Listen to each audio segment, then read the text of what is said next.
Google Pixel 9 Pro XL hands-on video lake just 2 days away. Google Next Unpacked event. Google is announcing the Pixel 9, Pixel 9 Pro, Pixel 9 Pro XL, Pixel 9 Pro Fold, Pixel Watch 3, and Pixel Buds Pro 2 on August 13th.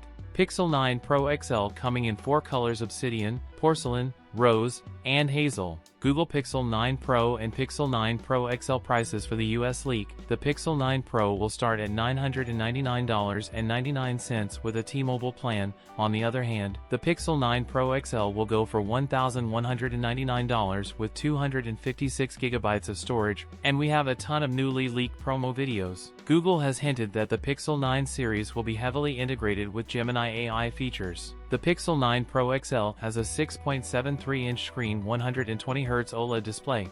The Pixel 9 Pro and Pro XL will have a 50-megapixel main camera, a 48-megapixel ultra-wide, and a 48-megapixel telephoto, 50-megapixel selfie camera. Another video also see that Pixel 9 Pro XL real live camera testing, and you can zoom high as 30x. Pixel 9 Pro XL powered by Tensor G4 chip has one 3.10 GHz prime core, 3 2.6 GHz performance cores, and 4 1.95 GHz efficiency cores with 16 GB of RAM, and start at 128 GB of storage. Google is adding native support for satellite messaging to Android OS this year with Android 15. The Pixel 9 family and the next-gen foldable is the first to support Android's native satellite implementation. The Pixel 9 Pro XL will have a 5060 mAh battery. The new 45W Google charger will be launched alongside the Pixel 9 series. Pixel 9 series also giving 7 years of OS and security updates. It seems that Google may take a new approach with the Pixel 9 series by launching 3 device models at once. That's it for today's video. If you enjoyed it, don't forget to like, comment, and subscribe for more content. Thanks for watching, and I'll see you in the next one.